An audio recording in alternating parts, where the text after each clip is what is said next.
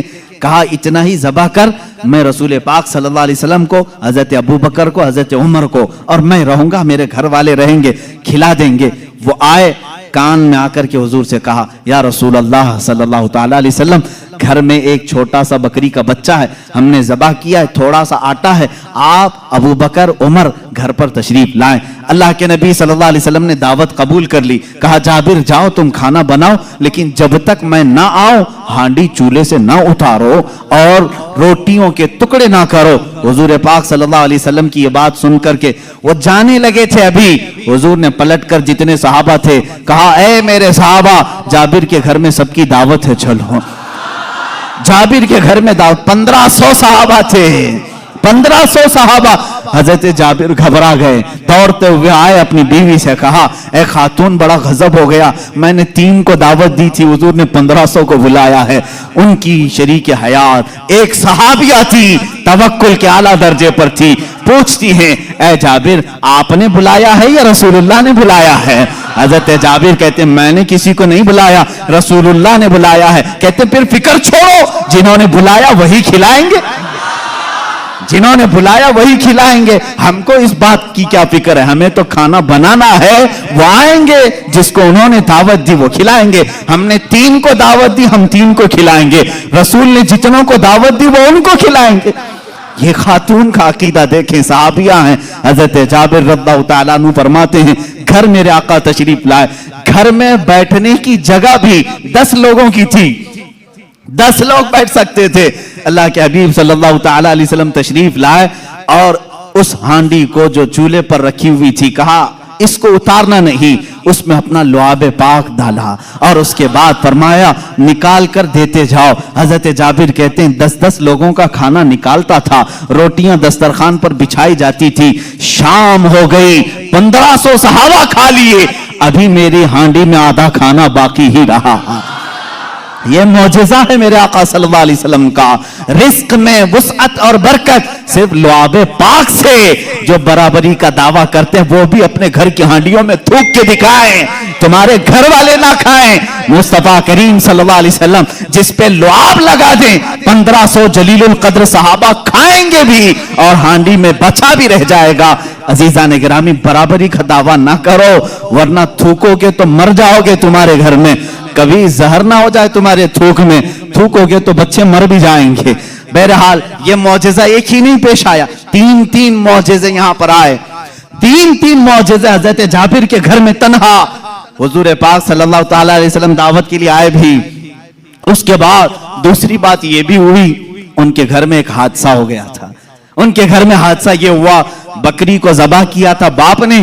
حضرت جابر نے, ان کے 2 بچے تھے, دونوں بچوں نے دیکھا اور بڑے بچے نے چھوٹے بچے کو بلایا, آ میں تجھے دکھاتا ہوں ابا بکری کو ذبح کیسے کر رہے تھے. چھری لیا اور چھوٹے بیٹے کو ذبح کر دیا, گلا کاٹ دیا. اور جیسی خون نکلنے لگا, ماں نے دیکھا, گھبرائی, بچے کو پکڑنے کے لیے کہ چاقو اس کے ہاتھ میں تھی. وہ دوڑتا ہوا چھت پر چڑھا اور پاؤں پھسلا, چھت سے گرا. نیچے گرتے ہی سر پر چوٹ آئی, وہیں فوت ہو گئے. ایک ساتھ 2 بچوں کا انتقال. کس وقت؟ جس وقت حضور کی دعوت گھر میں ہو رہی. حضرت جابر کو معلوم نہیں تھا, وہ کھانا بنانے کا حکم دے کر چلے گئے تھے, یہاں دونوں بچے فوت ہو چکے تھے.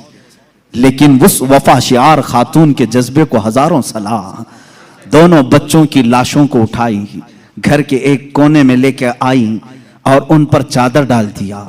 کہا آج میں نہ روؤں گی نہ چیخوں گی, اس لیے کہ میرے گھر رسول خدا تشریف لا رہے ہیں. میں اپنے غم کو اس دعوت پر بھاری ہونے نہیں دوں گی. میرے عزیز, کسی ماں کا کلیجہ اگر برداشت کر سکتا ہے اپنے بیٹے کی موت کا غم, تو مجھے بتاؤ دنیا کی کوئی ایسی عورت. یہ وہ عورتیں تھیں جن کے متعلق قرآن نے کہا رضی اللہ عنہم ورضوا عنہ, اللہ ان سے راضی ہو گیا اور یہ اللہ سے راضی ہیں. یہ خاتون چادر اڑا کر کے دونوں بچوں کی لاش پر رکھی ہوئی ہیں. میرے آقا صلی اللہ علیہ وسلم جس وقت گھر میں آئے, کھانے کے لیے دسترخوان پر جب بیٹھے, آپ نے لقمے اٹھائے. اس کے بعد حضرت جابر سے کہا, جابر تمہارے بچے نہیں دکھتے, کہاں ہیں؟ وہ بیمار تھے. بیوی سے آ کر کے کہا, خاتون کہاں ہیں بچے؟ خاتون نے کہا, وہ سو رہے ہیں, وہ سو رہے ہیں. آپ جائیں, حضور پاک صلی اللہ علیہ وسلم کے ساتھ بیٹھے ہیں. وہ آئے, کہا حضور وہ آرام کر رہے ہیں, سو رہے ہیں. حضور پاک صلی اللہ علیہ وسلم نے فرمایا, جاؤ ان کو ڈھونڈ لاؤ. دوبارہ آئے, خاتون سے کہا کہ بچے کہاں ہیں؟ کہا آپ کو معلوم تھا وہ بیمار تھے. کہاں وہ بیمار تھے؟ کہا اب وہ بہت اچھی نیند میں سوئے ہوئے ہیں, نہیں اٹھیں گے. خاتون یہ کہہ رہی ہیں, اپنے شوہر کو تک ظاہر نہیں کیا. حضرت جابر دوبارہ, تیسری بار میرے آقا صلی اللہ علیہ وسلم نے فرمایا, جابر مجھے اللہ کا حکم ہے کہ میں تیرے بیٹوں کے ساتھ کھاؤں. حضور پاک صلی اللہ علیہ وسلم دسترخوان سے اٹھ گئے, کھانا رکھا ہوا تھا, اندر خود چل کر کے آئے, خود پوچھا کہ کہاں سو رہے ہیں, مجھے بھی دکھا دو. حضرت جابر کی خاتون جو تھی, بیوی تھی, وہ اس کمرے میں لے گئی, لاشوں پر سے چادر اٹھایا.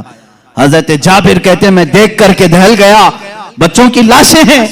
اللہ کے نبی صلی اللہ تعالی علیہ وسلم قریب گئے, دونوں بچوں کے ہاتھوں کو پکڑا اور کہا, بہت دیر سے ہم تمہارے انتظار میں, اٹھو دسترخوان بچھا ہے.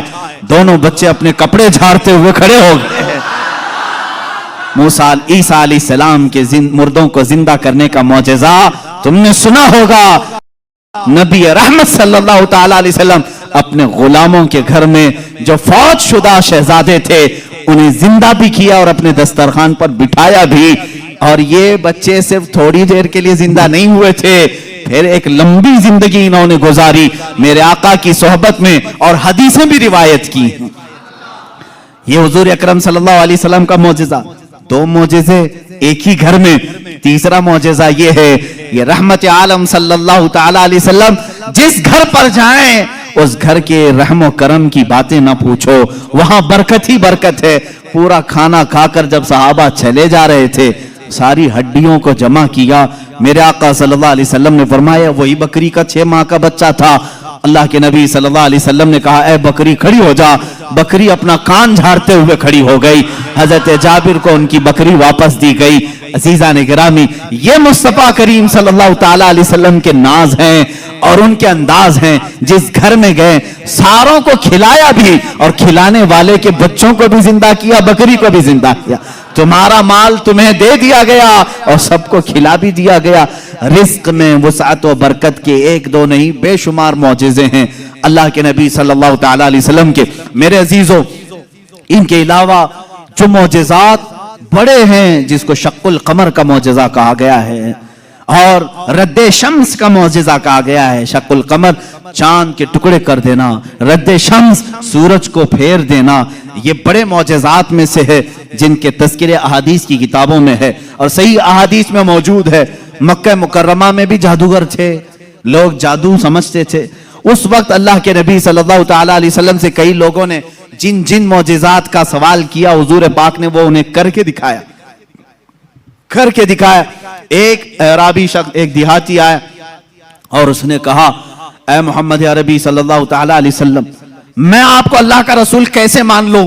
میری عقل ہے, آپ کسی استاد کے پاس نہیں گئے, میں نے کبھی آپ کے متعلق سنا نہیں کہ کوئی استاد آپ کو پڑھایا, پھر بھی آپ کے زبان سے جو الفاظ نکلتے ہیں وہ کمال کے ہیں. بہرحال میں آپ کو اللہ کا رسول کیسے تسلیم کروں؟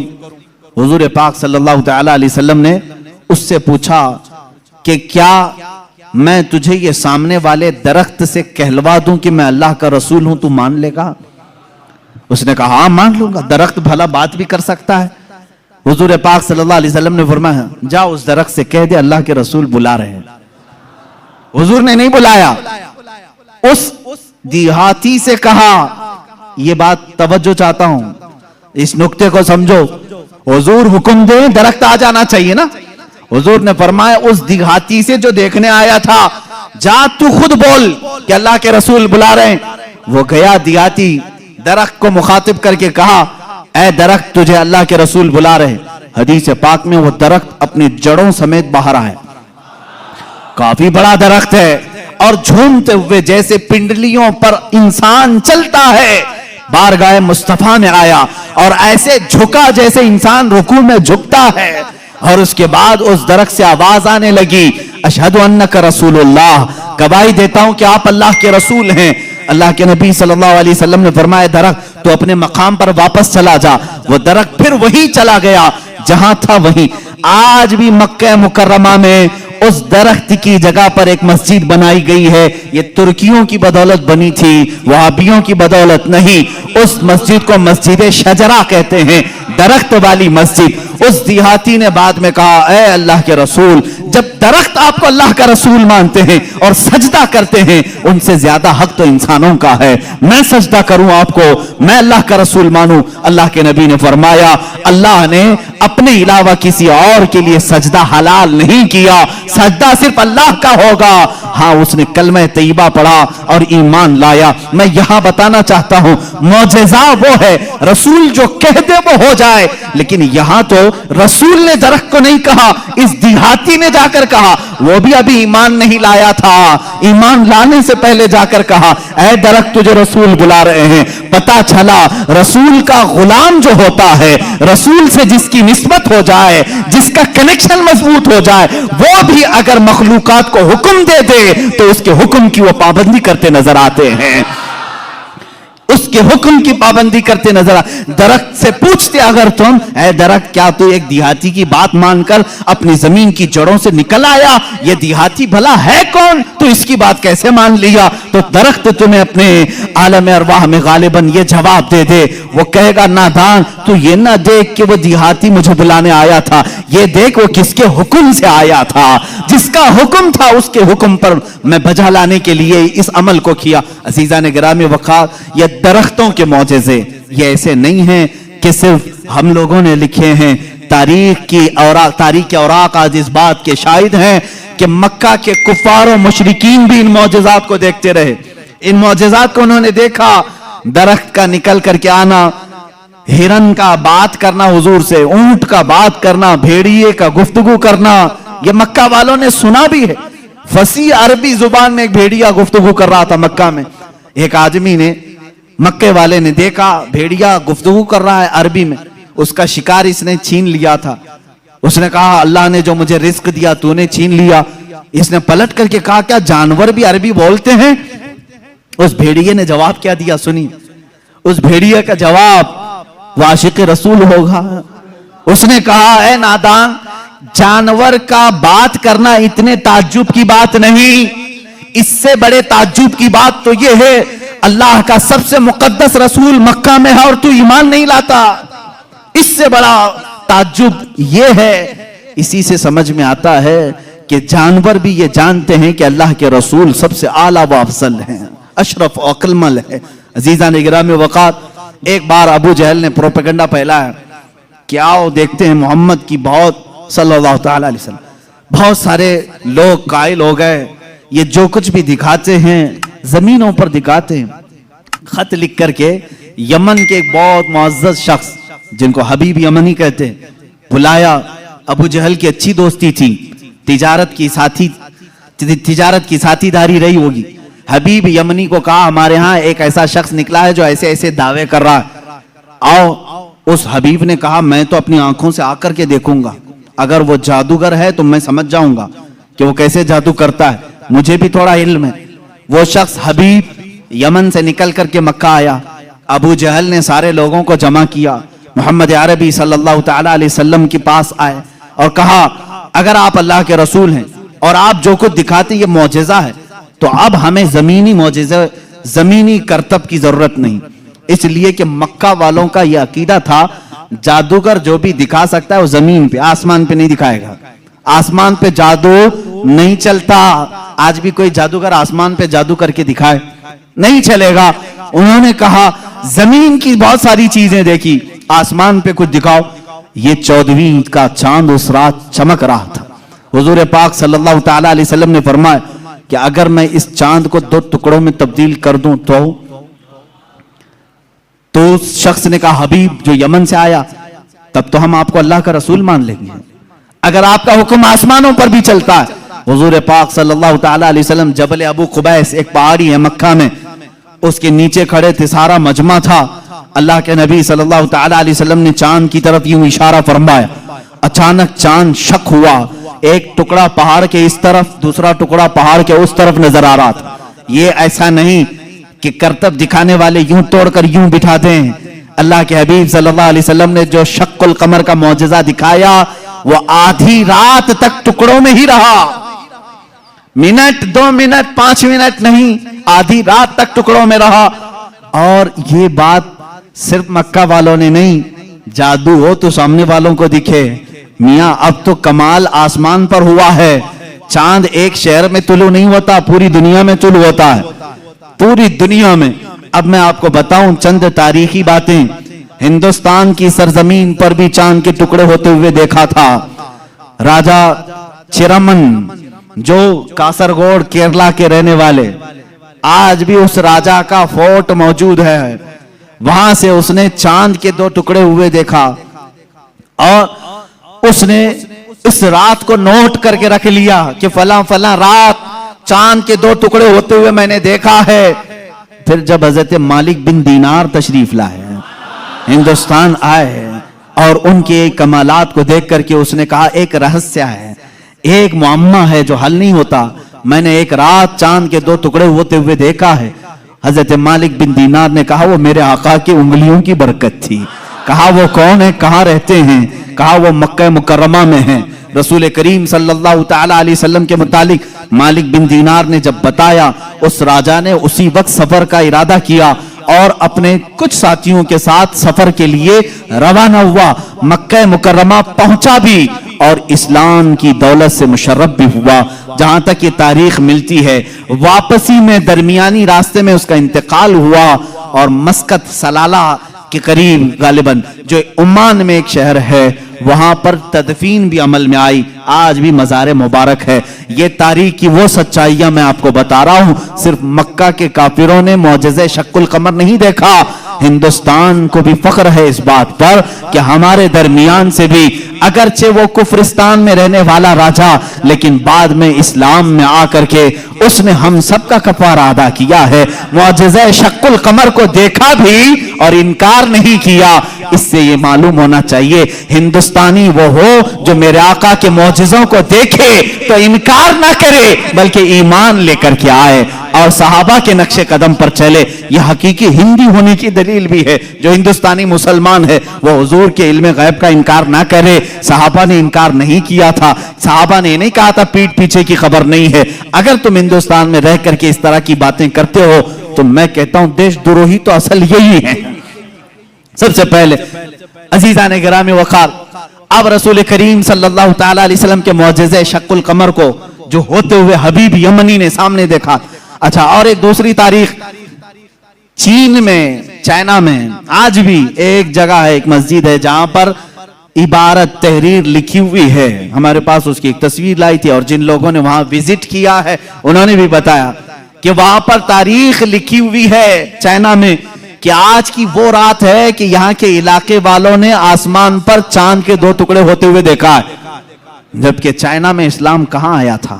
اس وقت کوئی اسلام اور ایمان والا نہیں تھا، اس کے باوجود لوگوں نے جو دیکھا وہ دیوار پر لکھا ہوا ہے۔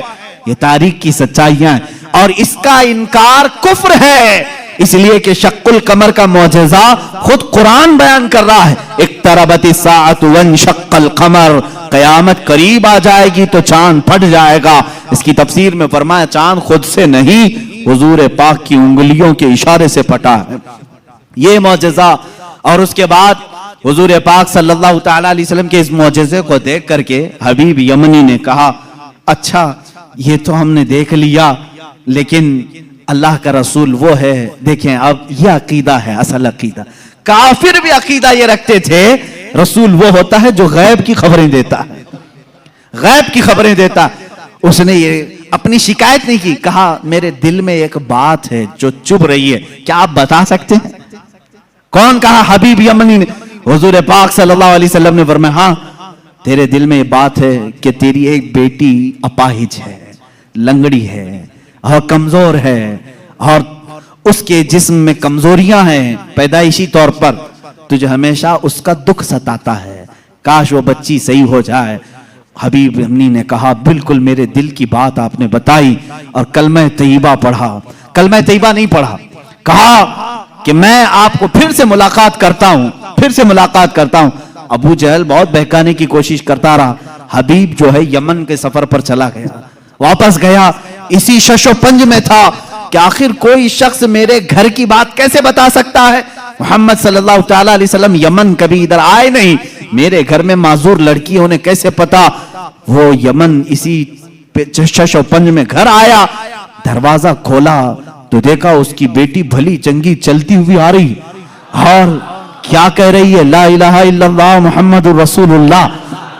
حبیب گھبرا گیا، کہا اے خاتون، اے میری بیٹی، یہ تو بھلی چنگی کیسے ہو گئی اور تیری زبان پر یہ کلمہ کیسے آیا؟ وہ کہتی ہے آج سے چند روز قبل میں رات کے وقت آرام کر رہی تھی بستر پر، درد شدت کا تھا، اسی اسنا میں نے گھر کے دیوار پر، گھر کے دروازے سے ایک نورانی شکل کی بزرگ کو آتے ہوئے دیکھا۔ کہا وہ کیسے تھے؟ کہا ان کی آنکھیں ایسی تھی گلابی رنگت والے چہرے کے جن کی بھویں ملی ہوئی تھی، زلفیں کندھوں تک لٹک رہی تھی، امامے کا شملہ اس طرح تھا، پورا حلیہ میرے آقا کا وہ بتانے لگی۔ کہا انہوں نے آ کر کے مجھ پر دم کیا اور میرا جسم صحیح سلامت ہو گیا، اور انہوں نے کہا اے بچی تو یہ کلمہ کیوں نہیں پڑھتی؟ انقریب تیرا باپ بھی پڑھے گا۔ میں نے کلمہ پڑھ لیا۔ وہ کہتا ہے حبیب یمنی، اے خاتون تو مجھ سے پہلے پہنچ گئی، اب میں گھر میں نہیں واپس مکہ جاتا ہوں۔ واپس آیا اور دار اسلام میں داخل ہوا، ابو جہل کو کوسنے لگا اور کہا اے ظالم، تو نے جادوگر کہہ کر کے بلایا تھا، محمد کے متعلق کیا کیا پروپیگنڈا پھیلایا تھا۔ اور ابو جہل سے کہا بات تو اچھی ہی ہے تیری، تو نے جادو دکھانے کے لیے بلایا تھا، لیکن میں تو ایمان کا سرشتکار ہو گیا، میں ایمان کے پیکر میں ڈھل گیا۔ اللہ کا احسان ہے میرے عزیزو، یہ میرے آقا صلی اللہ تعالیٰ علیہ وسلم کا ایک معجزہ دکھانے کے لیے لوگوں نے کہا تین معجزے اس وقت دکھائے، چاند کے ٹکڑے بھی کیے، اس کی بیٹی کے گھر میں اس کو صحت بھی دیا، اور پھر اس کو ایمان کی دولت سے بھی نوازا۔ عزیزان گرامی، حضور اکرم صلی اللہ تعالیٰ علیہ وسلم کے جو کمالات اور معجزات علم غیب سے متعلق ہیں وہ تو ایک الگ ٹاپک ہے۔ میرے آقا کیا کیا جانتے تھے، کیا کیا نہیں جانتے تھے، یہ ہم سب کو کہنا ہی نہیں چاہیے۔ پہلی بات، تم ہوتے کون ہو حضور کا علم ناپنے والے؟ تم یہ کہو کہ حضور کو یہ نہیں معلوم تھا، یہ نہیں معلوم تھا، یہ نہیں معلوم تھا، تجھے کیا کیا معلوم ہے؟ اللہ کے حبیب صلی اللہ تعالیٰ علیہ وسلم کے متعلق بعض لوگ کہتے ہیں حضور یہ نہیں جانتے تھے، حضور یہ نہیں جانتے تھے۔ ظالموں، ذرا اپنے علم کی خیر مناؤ، اپنے ایمان کی خیر مناؤ کہ اللہ کے نبی صلی اللہ علیہ وسلم کو قرآن کہہ رہا ہے وَعَلَّمَكَ مَا لَمْ تَكُنْ تَعْلَمْ، اے رسول ہم نے آپ کو وہ سب سکھا دیا جو آپ نہیں جانتے تھے۔ اب اللہ نے کیا کیا سکھایا پہلے اللہ سے پوچھ کے آؤ، اے رب تو اپنے نبی کو کیا کیا سکھایا ہے؟ اللہ رب العزت جانے اور اس کا رسول جانے کہ وہ کیا سکھایا اور انہوں نے کیا سیکھا ہے۔ بہرحال حضور اکرم صلی اللہ تعالیٰ علیہ وسلم کا ایک اور معجزہ میں عرض کروں، اس کے بعد میں اپنی گفتگو کو سمیٹتا ہوں۔ چاند کا شق ہونے کا معجزہ، دنیا میں دو بڑی چیزیں ہیں جو طاقتور، ایک چاند اور ایک سورج۔ چاند تک پہنچنے کے دعوے تو کیے ناسا والوں نے، اور سورج پر پہنچنے کی کوشش کر رہے ہیں لیکن جل رہے ہیں، پریشان ہو رہے ہیں۔ لیکن ظاہر سی بات ہے اس کا جو والٹ ہے وہ تو تم جلا دے گا، ابھی پہنچے نہیں ہیں۔ چاند میں پہنچے تھے یا پھر فلم یہیں سے بنائے تھے، اس پر بھی بہت سارے ڈیبیٹ چل رہے ہیں۔ بہت سارے لوگ انہی کے لوگ مانتے بھی نہیں چاند پر تم گئے نہیں تھے، فلاں اسٹوڈیو میں کھڑے ہو کر کے سب فوٹو بنا کر کے لائے ہو۔ آج میری گفتگو کا یہ حاصل نہیں ہے، آج میرا وہ ٹاپک نہیں ہے، وہ پہنچے تھے کہ نہیں پہنچے تھے اس سے میرے ایمان کا تعلق بھی نہیں۔ ہاں ہم کو اتنا معلوم ہے کہ میرے آقا صلی اللہ علیہ وسلم مکہ کی زمین پر کھڑے ہو کر کے بھی اشارہ کر دیں تو چاند ٹکڑے ہو جائے۔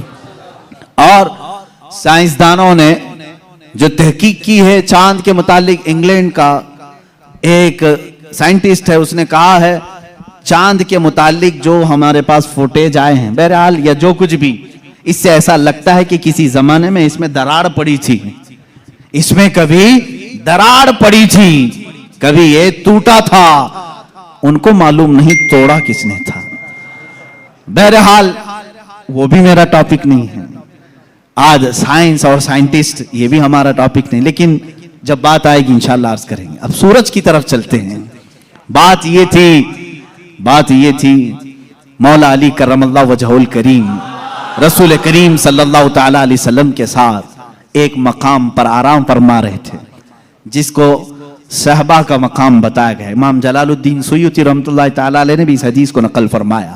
فرماتے ہیں حضور پاک صلی اللہ تعالی علیہ وسلم نے عصر کی نماز ادا کی اور حضرت علی کو کہا بیٹھ جاؤ، اور ان کی گود میں اپنا سر مبارک رکھا اور سو گئے.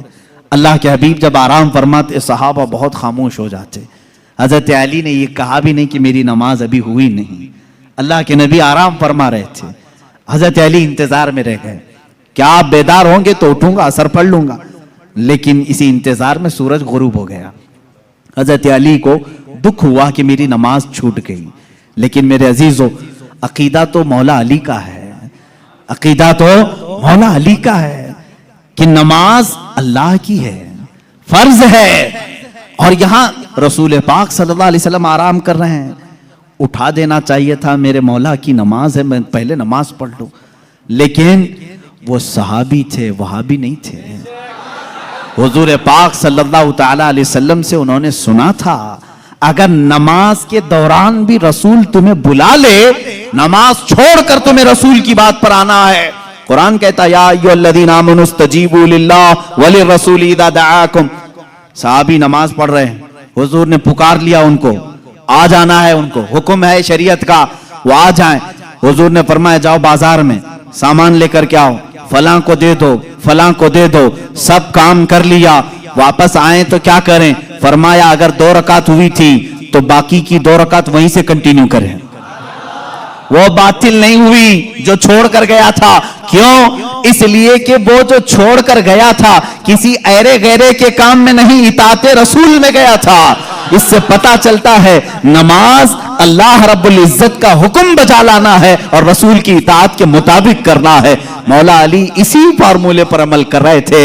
ادھر اگر نماز قضا ہو گئی تو ادا کر لوں گا، حبیب کی نیند میں فرق آیا، کہیں گستاخی اور توہین ہو گئی تو ایمان میں فرق نہ آ جائے. مولا علی خاموش رہے. میرے آقا صلی اللہ علیہ وسلم بیدار ہوئے اور اللہ کے نبی صلی اللہ علیہ وسلم کیا نہیں جان رہے تھے حضرت علی کی نماز چھوٹ رہی ہے؟ کیا حضرت علی کی کیفیت کو نہیں دیکھ رہے تھے؟ دیکھا، پوچھا علی غمگین ہو؟ کہا اثر نہیں پڑی. اللہ کے نبی صلی اللہ علیہ وسلم نے پوری کائنات کو یہ درس دیا ہے اس دن، صرف مولا علی کے لیے نہیں، پوری کائنات کے لیے، کہ جو محبت مصطفیٰ میں چیزیں فنا ہوتی ہیں اللہ تبارک و تعالیٰ زندگی میں اسے سورج بھی پلٹا کر کے ادا کر دیتا ہے. حضرت علی رضی اللہ تعالیٰ عنہ کے لیے حضور پاک صلی اللہ علیہ وسلم نے ڈوبے ہوئے سورج کی طرف اشارہ فرمایا اور کہا کہ جہاں تو ڈوبا ہے پلٹ آ. سورج پھر واپس طلوع ہوا. حضرت ام سلمہ رضی اللہ تعالیٰ عنہ حضور کی زوجہ ہیں، فرماتی ہیں ہم نے پہلی مرتبہ سورج کو پچھم سے پھر سے نکلتے ہوئے دیکھا. تھوڑی دیر کے لیے، ایسا نہیں کہ پورا نکلا، عصر کے مقام پر جو پیلا سورج ہوتا ہے وہیں تک آیا. حضرت علی کرم اللہ وجہ الکریم نے نماز ادا کی، سورج پھر واپس پھر غروب ہوا، اتنی ہی دیر کے لیے آیا پھر پلٹ گیا.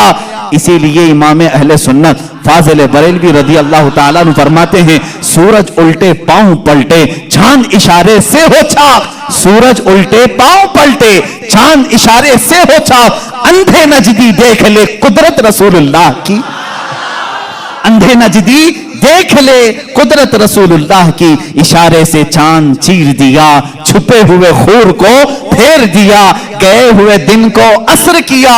یہ تاب و تواں تمہارے لیے، زمین و زمان تمہارے لیے، مکین و مکان تمہارے. رسول کریم صلی اللہ تعالی علیہ وسلم کے معجزات، سورج کا پلٹانا یہ میرے آقا کے عظیم معجزات میں سے ہے، عظیم معجزات میں سے. کس کے لیے پلٹایا گیا؟ مولا علی کرم اللہ وجہ الکریم کے لیے. عزیزان گرامی، تاریخ میں، اب معجزات کی تاریخ میں بہت ساری چیزیں موجود ہیں، یہاں تک کہ مردوں کو زندہ کرنے والا جو معجزہ ہے میں نے وہ بچوں کے متعلق بتایا. دوسری حدیث ہے، حضور پاک صلی اللہ تعالی علیہ وسلم خود فرماتے ہیں میں ہجون، مکہ کے قریب جو جنت المالا قبرستان ہے وہاں پر تھا. میں نے اللہ کی بارگاہ میں عرض کیا کہ مولا میرے ماں باپ کس حالت میں ہیں مجھے دکھا. حضرت بی بی آمنہ اور حضرت عبداللہ کے متعلق یہ خبیث آج انگشت نمائی کرتے ہیں, انہیں کافر کہتے ہیں, انہیں مشرک کہتے ہیں. سنو حدیث پاک, یہ حدیث ثابت ہے. امام جلال الدین سیوطی رحمۃ اللہ تعالی علیہ نے اپنی کتاب میں لکھا ہے التعظیم والمنہ فی ان ابوئی رسول اللہ صلی اللہ علیہ وسلم فی الجنہ. کتاب ہے, اس میں حدیث بھی ہے. فرماتے میرے آقا صلی اللہ علیہ وسلم, میں نے اللہ سے عرض کی, اللہ تعالیٰ نے میری ماں آمنہ, میرے باپ عبداللہ, دونوں کو میرے سامنے حاضر کیا. وہ وفات پا چکے, سالوں پہلے وفات پائے, اور ان دونوں کو میرے آقا صلی اللہ علیہ وسلم کے سامنے حاضر کیا گیا. حضور فرماتے ہیں بی بی آمنہ نے بھی میرا کلمہ پڑھا, حضرت عبداللہ نے بھی میرا کلمہ پڑھا, اور اسی لیے تو ہم کہتے ہیں وہ پاک ہیں میرے آقا صلی اللہ علیہ وسلم, اور پاکوں سے منتقل ہوتے ہوئے آئے ہیں. حضور اکرم صلی اللہ تعالی علیہ وسلم کے متعلق جو یہ عقیدہ رکھے گا کہ ان کے آبا و اجداد کافر تھے, تو میں سمجھتا ہوں دنیا میں اس سے بڑا بدبخت کون ہے, اس سے بڑا ایسا حرمہ نصیب جو حضور پاک کے آبا و اجداد پر طعنہ زنی کرتا ہے. عزیزان گرامی, ہمیں تو بریلی کے امام نے یوں کہا ہے, تیری نسل پاک میں ہے بچہ بچہ نور کا, تو ہے عین نور, تیرا سب گھرانہ نور کا. حضور سے لے کر آدم علیہ السلام تک کا جو گھرانہ ہے وہ سب گھرانہ نور کا ہے, اور نور کفر میں نہیں جا سکتا. عزیزان گرامی وقار, یہ معجزات کا باب تھا, جتنا بھی بیان کروں وہ کم ہے. اللہ کے حبیب صلی اللہ تعالی علیہ وسلم کو رب تعالیٰ نے بے شمار معجزے دیے. آخری بات جو شروع میں نے کہا تھا, اور معجزے اس مقام کے لوگوں نے دیکھا, اس زمانے کے لوگوں نے دیکھا. موسیٰ علیہ السلام کا معجزہ ان کی قوم نے دیکھا, عیسیٰ علیہ السلام کا معجزہ ان کی قوم نے دیکھا, سارے نبیوں کے معجزے ان کے زمانے کی قومیں دیکھتی رہی. محمد عربی صلی اللہ تعالی علیہ وسلم کو اللہ نے ایک معجزہ ایسا دیا جو ہم بھی دیکھ سکتے ہیں, قیامت تک دیکھ سکتے ہیں, قیامت تک دیکھ سکتے ہیں, اور وہ معجزہ ہے اللہ کی کتاب قرآن مقدسہ. یہ رسول کریم صلی اللہ علیہ وسلم کا معجزہ ہے جو کافروں کے سینوں پر آج بھی چیلنج بن کر کے پکار رہی ہے. ہمت ہے تو لاؤ اس طرح کی ایک کتاب جس میں اللہ رب العزت نے معجزات کے کمالات رکھے ہیں. بلکہ قرآن آج بھی چیلنج کر رہا ہے, اے امریکہ, اے روس کے سپر پاور, اے رشیا والو, تم نے ایٹم بم بہت بنا لیے, میزائل پیٹرول بہت بنا دیے, لاؤ اللہ کے کلام کے ایک مثل جس کو قرآن میں موتیوں کے تاروں میں جس طرح باندھا گیا ہے, جس کی ابتدا سورہ فاتحہ سے ہوتی ہے, جس کی ختم والناس پر ہوتی ہے. اللہ نے پوری کتاب لانے کے لیے تو چیلنج کیا ہی تھا, بعد میں کم کیا گیا اور کہا گیا پوری کتاب نہیں لا سکتے, 10 سورتیں لا کر کے دکھا دو, 10 سورتیں اس طرح لا کر دکھا دو. 10 سورے نہیں لا سکے, پھر اللہ نے فرمایا چلو 10 آیتیں لا کے دکھا سکو. اے میرے عزیزو, فخر سے کہو, اے مسلمانوں, آج بھی زندہ جاوید معجزہ رسول اللہ کا ہمارے درمیان موجود ہے, وہ اللہ کی کتاب قرآن مقدسہ ہے. کوئی اگر تمہارے حقانیت کی دلیل تم سے پوچھے, تمہارا مذہب حق ہے, کیا دلیل ہے, اس کے سامنے قرآن پیش کر دینا. قرآن 14 صدیوں پہلے آج کے ہونے والے واقعات بیان کر رہا ہے. تیرے بھی پاس اس کا کوئی جواب ہے تو لا کر کے دکھا دے, اس لیے کہ رسول اللہ کا معجزہ ہے. دوسرا میری طرف سے چیلنج ہے, سارے کمپیوٹر, سارے ویب, جتنے بھی انٹرنیٹ کی دنیا ہے, سارے ہیکر جو اس زمانے میں بڑی بڑی بینکوں کو ہیک کرتے ہیں, سب سے میرا چیلنج ہے, آؤ اللہ کی کتاب قرآن مقدسہ کو ہیک کر کے دکھاؤ, اور ایک آیت ہیک کر کے دکھاؤ, میں مان لوں گا. ایک زبر ہیک کر کے دکھاؤ, نہیں کر سکو گے. تم نے دنیا کے بڑے بڑے پارلیمنٹ کا ڈاٹا چرایا ہوگا, اللہ کے کلام کا ایک زبر نہیں چرا سکتے. یہ میرا چیلنج ہے, ہیکر سب جمع ہو جاؤ, اللہ کی کتاب کو ہیک کر کے دکھاؤ. انشاءاللہ العزیز صبح قیامت تک نہیں کر سکو گے. مجھ جیسے کروڑوں لوگوں کو اللہ نے پیدا کیا جن کے سینوں میں اللہ نے یہ قرآن محفوظ کیا ہے.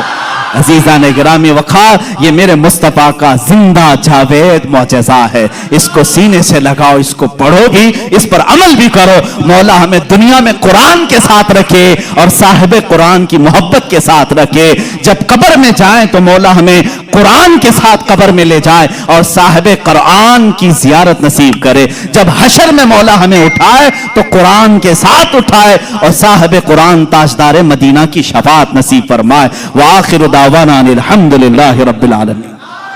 بالا ہے تیرا احمد رضا قادری، بول بالا ہے تیرا